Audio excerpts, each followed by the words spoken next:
Em democracias, a oposição é essencial. Você não pode ter o partido único, o pensamento único, o governo sem oposição, sem discordâncias, sem desavenças, sem projetos alternativos, né?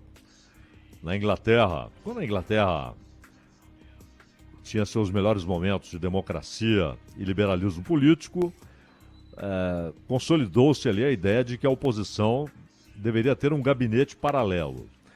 No parlamentarismo faz mais sentido porque você pode entrar a qualquer momento, né? Um voto de desconfiança, cai o primeiro-ministro, ou você tem uma eleição geral, ou você tem, em razão de alguma circunstância, uma maioria inesperada e faz o governo. No presidencialismo, não, há um mandato, né, que só pode ser quebrado com uma remoção decidida pelo Senado da República, um impeachment autorizado previamente pela Câmara dos Deputados. Então, aqui há mais tempo para você, no início de um mandato desse ou daquele, de você organizar a oposição. Quem será a oposição? Não aquela que faz barulho, ou episódica, ou oposição em relação a alguns temas, mas a oposição consistente ao governo Lula e que passa a projetar candidatura para a disputa em 2026. Os políticos pensam muito à frente, projetam, e todo mundo sabe que nenhuma candidatura, a não ser em casos excepcionais, mas nenhuma candidatura é costurada, é construída e menos ainda consolidada só no ano da eleição. É preciso construí-la antes, viabilizá-la antes, medir a sua capacidade antes, para não dar passos falsos. E até por isso, muita gente está de olho na situação do Bolsonaro. Em condições normais, o Bolsonaro seria líder, pelo menos de parte da oposição ao governo Lula. Afinal de contas, ele teve muitos votos, a diferença foi pequena, na casa de 2 milhões. Ele demonstrou que terminava seu mandato com uma parte considerável da população querendo reelegê-lo, querendo mantê-lo no poder, na presidência da República. Então, é uma base de lançamento formidável. Às vezes essas coisas são esvaziadas rapidamente. Vocês se lembram? Quando foi encerrado o segundo turno em 2014, parecia que o Aécio Neves tinha o que chamam de capital político formidável. Teve voto até, uma disputa acirrada. A diferença foi menor desta vez, Bolsonaro e Lula. Mas também não foi uma diferença grande, Dilma e Aécio. E, no entanto, não levou muito tempo para que o Aécio já não tivesse voto nem para se reeleger senador. E teve de buscar a eleição para a Câmara dos Deputados, né? Que é muito mais simples, a eleição para o Senado é majoritária, muito mais difícil. Conseguiu a cadeira na Câmara dos Deputados e tal, mas ficava claro que ele já não tinha voto para Senado, talvez nunca mais para o governo de Minas, não dá para dizer, que assim como há esvaziamentos, há reenchimentos, né? O sujeito pode se reaviabilizar. E para presidente da República, um abraço. Mas em 14, parecia que ele seria o líder da oposição nos 4 anos seguintes. E rapidamente, até por aqueles escândalos, né, os telefonemas, etc., o Aécio teve de contentar-se com uma disputa pela Câmara dos Deputados. Conseguiu lá a sua cadeira, mas deixou de ser uma figura relevante do ponto de vista nacional. O Bolsonaro, com a votação que teve, imediatamente já era visto, tá aí o líder da oposição. Um cara que teve quase tantos votos quanto o candidato eleito. E o PL desde o primeiro momento, apostou nisso. Então pensou o seguinte: Bolsonaro vai ter um salário e vai ficar no Brasil como a voz da oposição. Aquele que regularmente vai denunciar ações do governo, vai criticar decisões do governo, vai tentar aumentar a bancada oposicionista com seus discursos, mostrando viabilidade eleitoral, que sempre atrai apoio. Mas o quadro não parece nem sequer próximo daquele que o PL projetou. Tanto que a ideia do Valdemar Costa Neto era o seguinte: Bolsonaro vai ter o seu salário, quase 40 mil, porém tem de retornar ao Brasil e fazer valer essa expectativa de ser o grande líder da oposição ao governo Lula.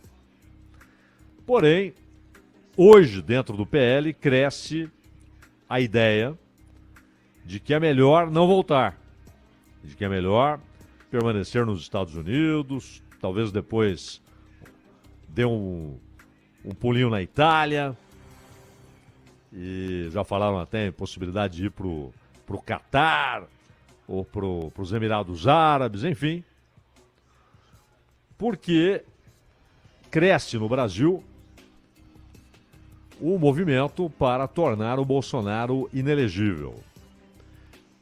E isso seria precedido, é óbvio, senão esse desfecho seria impossível, juridicamente impossível, mas isso seria precedido de ações na justiça, algumas delas já desencadeadas, não só no âmbito do Alexandre de Moraes, mas algumas desencadeadas, algumas também que passam pelo crivo do Gilmar Mendes e da Rosa Weber. Mas o fato é que dentro do PL, para qualquer observador, isento ou não, existe sim a possibilidade de esse intento, que é político, mas que ganha agora amparo jurídico, que esse intento seja alcançado, de torná-lo inelegível. A questão da prisão, que muitos também especulam, né? E é até esquisito, porque muita gente discute possibilidade de prisão sem que haja um julgamento. É o julgamento que diz culpado ou inocente. E se diz culpado, aí então é que irá determinar a pena correspondente ao crime eventualmente cometido e, obviamente, as circunstâncias, que podem ser agravantes ou atenuantes. Só aí é que há decisão por uma prisão ou não. Claro, você tem possibilidade de prisão preventiva, etc. Mas também há o cálculo político de que prisão muitas vezes vira o humor de parte da sociedade. Não apenas dos apoiadores incondicionais que o Bolsonaro tem, e não são poucos, mas de uma parte significativa da sociedade que não votou no Lula e que pode enxergar uma eventual prisão como uma vingança política, como uma injustiça, como uma decisão do Alexandre de Moraes transcendendo limites constitucionais, porque tudo isso está aí, está dado. Essas desconfianças todas existem. As reclamações contra Alexandre de Moraes não nascerão caso haja prisão do Bolsonaro ou uma decisão final de torná-lo inelegível. Essa impressão já está dada e tem resposta, respaldo, faz eco em grande parte da sociedade brasileira. Por culpa, por responsabilidade do próprio Alexandre de Moraes. Agora, o que interessa para o PL é o seguinte: será líder da oposição ou não será? Poderá ser candidato em 26 ou não poderá? Eventuais punições serão recebidas pela sociedade como justas ou injustas, e isso dará mais ou menos respaldo político ao Bolsonaro. Porque é o que interessa, e o PL já tem dois grandes problemas. Primeiro, aquela decisão do Alexandre de Moraes de impedir o partido de ter acesso a recursos públicos. Na casa ali dos 20 milhões, 22 milhões. 22 talvez até por ironia do Alexandre de Moraes. E além disso, há o fato de que o Braga Neto, quando deixa, ali no ocaso do governo Bolsonaro, ele assume funções no PL. E aí você tem o 8 de janeiro. Então, se houver alguma ponte entre 8 de janeiro e Braga Neto, pode-se estender essa ponte até o PL. E essa é a preocupação do Valdemar. Que o PL seja atingido pelas investigações. Então, ele não sabe se o Bolsonaro volta, se volta, ficará em liberdade, ficando em liberdade, se será tornado inelegível ou não, se comandará de fato uma oposição eleitoralmente viável e o quanto as investigações trazem riscos para o próprio partido. São muitas as dúvidas. Enquanto isso, na medida em que é no mínimo possível, não podemos ainda afirmar provável, mas é possível que decidam tornar o Bolsonaro inelegível em 2026. É possível? É. Dizer que é provável é leviano. Que há muita gente querendo, há, inclusive dentro do Supremo. O que torna a possibilidade maior. Mas, se essa probabilidade é altíssima ou não, não há ainda fundamento nos fatos. O fato conhecido é: o PT quer, o governo Lula quer, e há no Supremo quem queira tornar o Bolsonaro inelegível. Então a possibilidade existe. Tem gente com poder para, no mínimo, tornar isso possível, né? E com uma probabilidade razoável. Aí, claro, depende do andamento das investigações, etc. Mas a questão que fica é, tá bom, digamos que ao fim essa expectativa do PL não se cumpra. Quem será o líder visível da oposição ao governo Lula? E, de certa forma, candidato natural ou apoiador com força de uma candidatura à presidência em 2026. E aí, quando você olha todos aqui, MDB, esqueça. PDT, esqueça. Estão no governo. São governo. O PSB, esqueça. Estarão com a candidatura definida pelo Lula. Você pode ter dissidências, né? Candidaturas alternativas ali, mas viável. Porque no Brasil não se pensa em candidatura independente, não existe. Não há previsão constitucional para candidaturas independentes. Quem viabiliza juridicamente uma candidatura é o partido. Que partido fará esse movimento? Conseguirá ocupar esse espaço caso, de fato, o Bolsonaro não consiga ocupá-lo? Pode ser ali o Zema. Pode. Governador de um estado importante, está no segundo mandato, quer dizer, reeleição em Minas não há possibilidade legal. Pode pensar em Senado, pode pensar em sair da vida pública, né? Um sujeito que não precisa disso. Mas é uma possibilidade. Tarcísio é uma possibilidade. Nem é do PL, é do PP. Né? O Zema é do Novo pós-Amoedo. Né? Quando era do Amoedo, os dois já tiveram rusgas, etc. O Amoedo está ali num limbo. Né? Então, inclusive essas candidaturas, né, que surgiram aí ao longo do tempo, como João Amoedo e tal, elas têm sempre se mostrado incapazes, né, de qualquer resultado eleitoral importante. Às vezes até com um partido grande atrás, como foi o caso do Henrique Meirelles. Sobra que partido? O PSB pode até ter um sonho. Caso Lula não pense em reeleição, o vice-presidente é do partido. Não é? Mas, como disse outro dia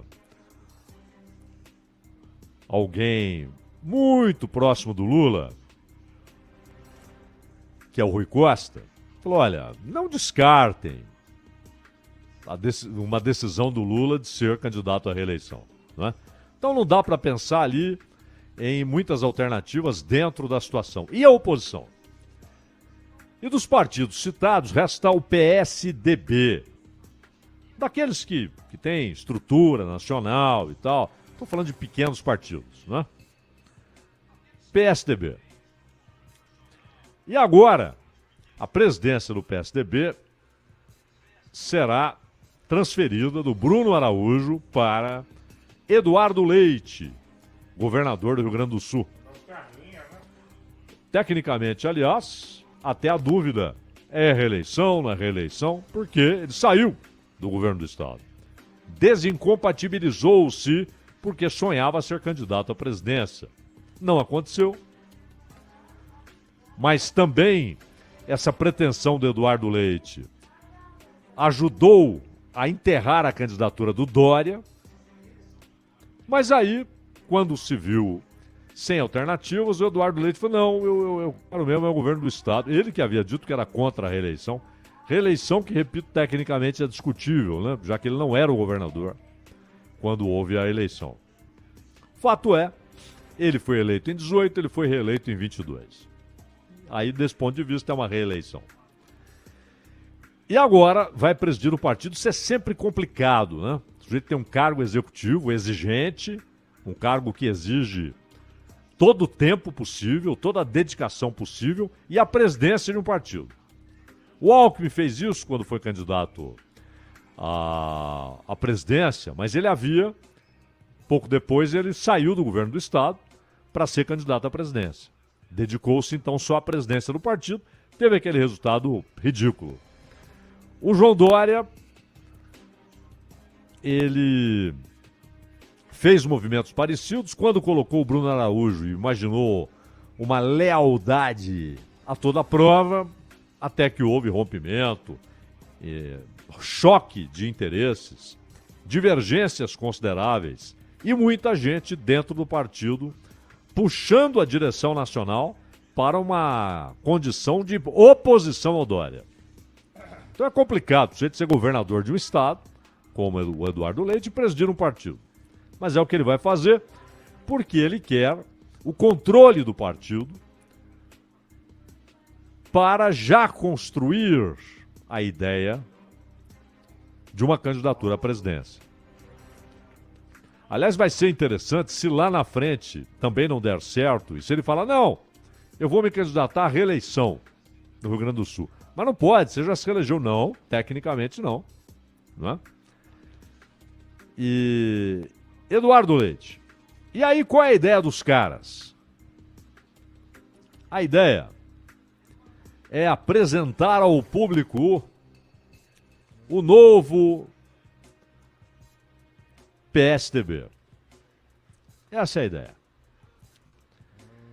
A governadora Raquel Lira, ela tem uma situação complexa lá em Pernambuco, porque ela tem um estado que votou em peso no Lula e tem cofres vazios.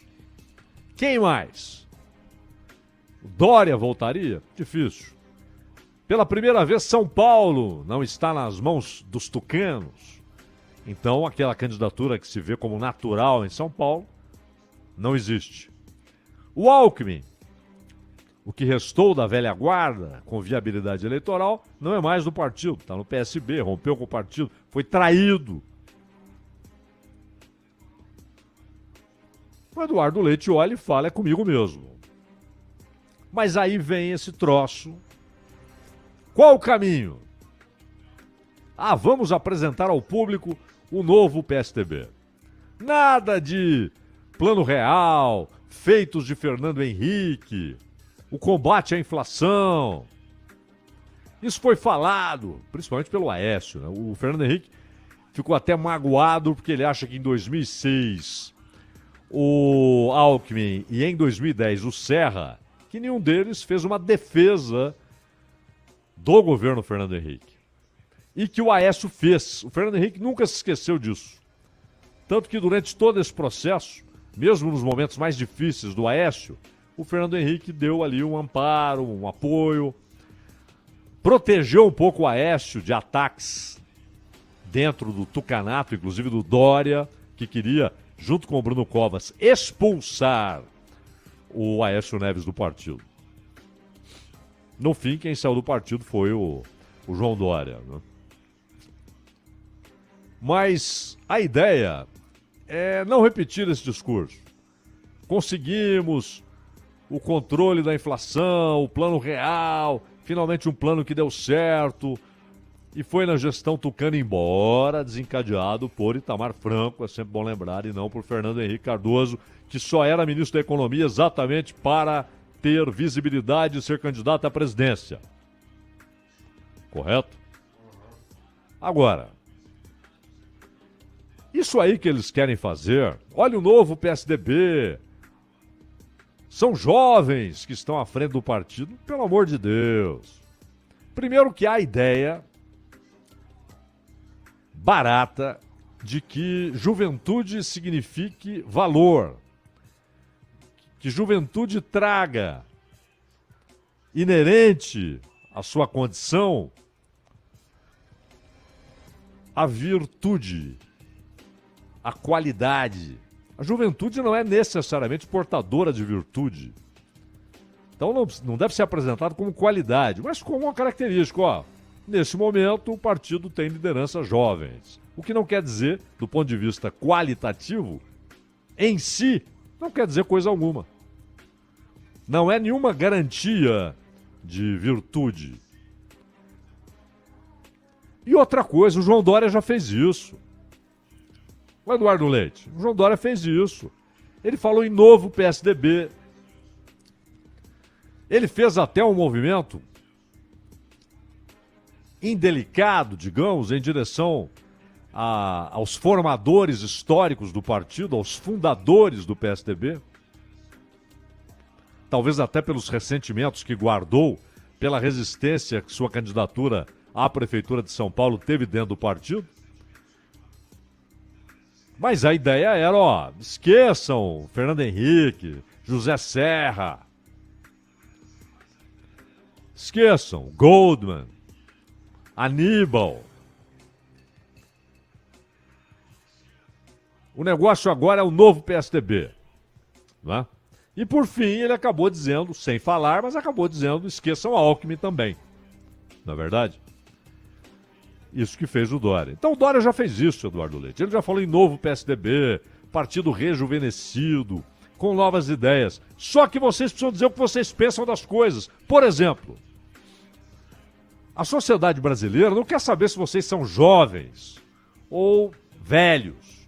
Quer saber o que vocês pensam da atuação do Alexandre de Moraes. O que vocês vão dizer? Vocês acham que o Alexandre de Moraes está agindo rigorosamente dentro da Constituição ou não? Existe hoje censura no Brasil, proibida pela Constituição ou não? O que vocês acham do teto de gastos? A legislação trabalhista, vocês continuam batendo palmas, achando que é uma maravilha a reforma trabalhista? Ou vocês defenderão a revisão da legislação trabalhista atual? que vocês pensam do teto de gastos e a proposta de um novo, como diz o Haddad, arcabouço fiscal? Vocês concordam que o teto de gastos é uma bomba relógio? Tem um texto ruim que vocês ajudaram a aprovar? Ou agora o novo partido pensa diferente e não quer saber do teto de gastos, que é algo razoável e inteligente em seu lugar, como controle de gastos públicos e do equilíbrio fiscal, mas que não seja algo que inviabilize investimentos, que não seja algo que inviabilize a administração. O que vocês pensam das coisas? Ou vai ser de novo esse lero-lero de colocar ali, olha, somos jovens.